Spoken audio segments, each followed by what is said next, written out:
Good evening, everyone. My name is Tina Ward, and for my final PowerPoint presentation project, I will be discussing the ideas on how to successfully plan and operate city events that meet safety standards during a pandemic for the City of Dunedin, Florida's Parks and Recreation Department.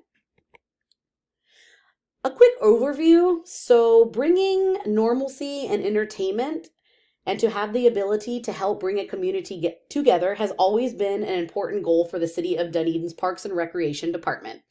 But the lingering threat of COVID-19 has prevented our city from continuing to host these wonderful events almost every weekend throughout the year. However, other communities around the area are doing their best to host events with social distancing and with safety measures in place. So we are all discussing different ways to promote innovative approaches and best practices so our community can learn from one another's examples. And we are hopeful that we can start hosting events again sooner than later. So a few reasons that we find it hard to continue to host events during the pandemic. One being crowd control.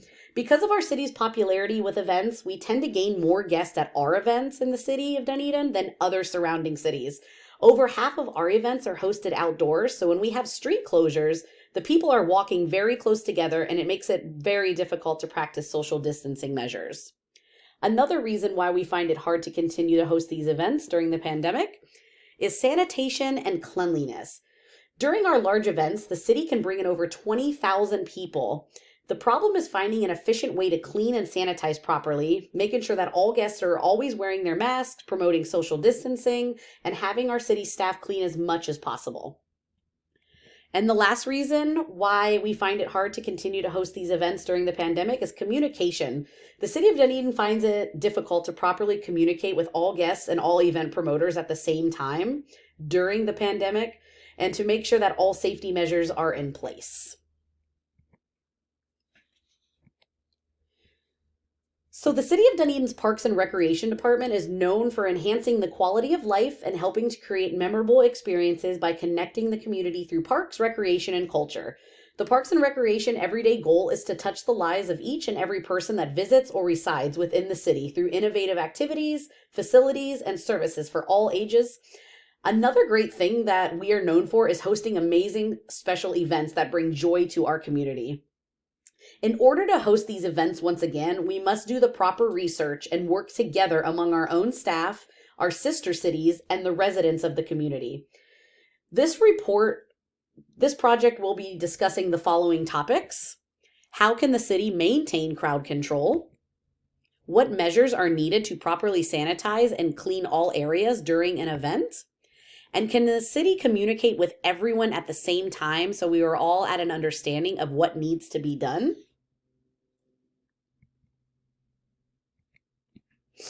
The City of Dunedin's Parks and Recreation Department has been doing much research this past year on how we can successfully start large events once again. The city needed to look at areas where we could gather information on how to help address the problem. One of the first steps that was taken was to research what other municipalities around the surrounding counties and within the state of Florida were doing to successfully plan and operate a large event during the pandemic. Every month, the cities within Tampa Bay host a Zoom meeting to discuss where everyone stands. The point of the Zoom meetings is to produce plans that will help one another stay on top of the CDC rules and regulations. These would become the new rules of all the surrounding cities with any event that is small or large. These rules are as follows. Always maintain a 6-foot distance. Clean and sanitize hands before and after eating and using the restroom. Always wear a face covering. And if you feel sick, stay home and quarantine. A big part of our Zoom meetings is to discuss where everyone stands, the current phase, and when would be a suitable time to start hosting these events once again. The following chart was created as a guide for everyone that is participating.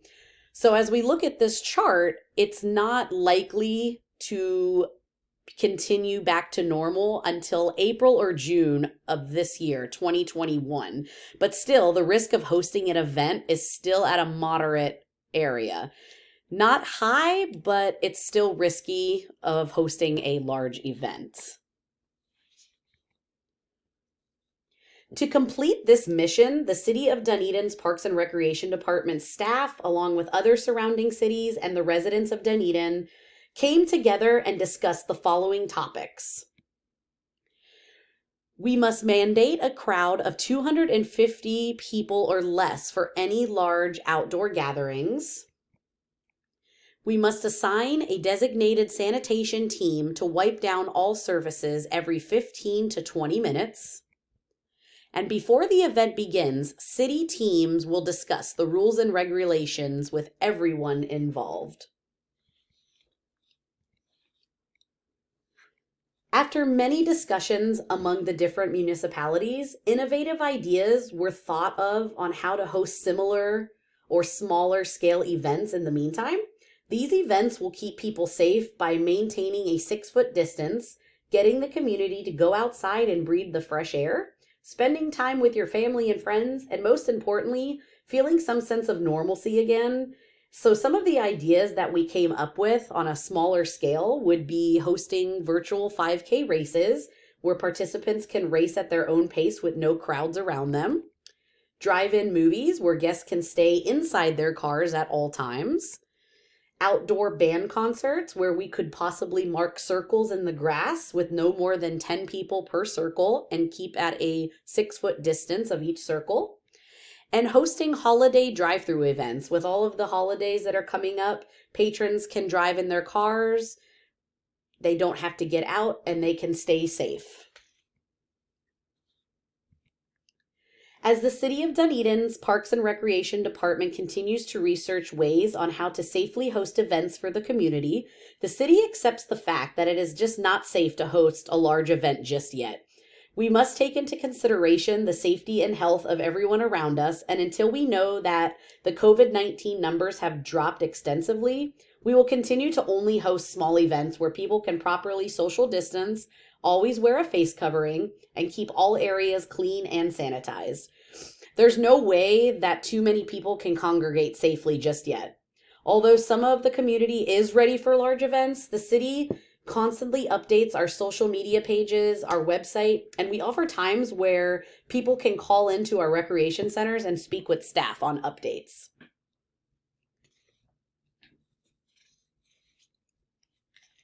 So back to the strategic solution option. As the world continues to deal with the pandemic, the City of Dunedin wants to continue and host as many events as possible. We will try to continue to serve the community in the best and safest way. Although these events may come with certain benefits and risks, our goal is to deliver personal and unique experiences that are beyond expectation and create long-lasting memories no matter what kind of circumstances our community is dealing with. So a list of benefits of hosting events once again is bringing normalcy back to the community, a chance for families to be outdoors, creates a sense of mindfulness, it helps improve physical health. Outdoor events are just ideal. And some of the risks of hosting events once again, the spread of COVID-19 continues. If it's too crowded, everyone's unable to social distance. Not all areas can be sanitized properly. Face masks may not be worn, and many people may become ill.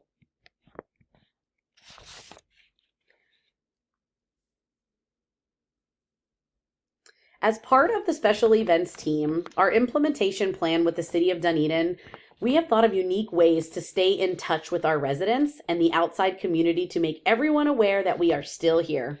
Some of the ideas are as follows. We can volunteer at the local Chamber of Commerce, meeting with visitors. We can host smaller scale events. Host a event called Dance Walk Fridays that take place in the local parks to get people dancing and staying active. Meet locals and visitors at our downtown market whilst that's outdoors. Staff can help assist the before and after school programs. Staff can also help at other cities' recreation buildings.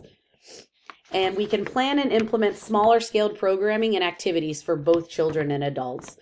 This basically will keep everyone busy in the meantime while we are still dealing with this COVID-19 pandemic.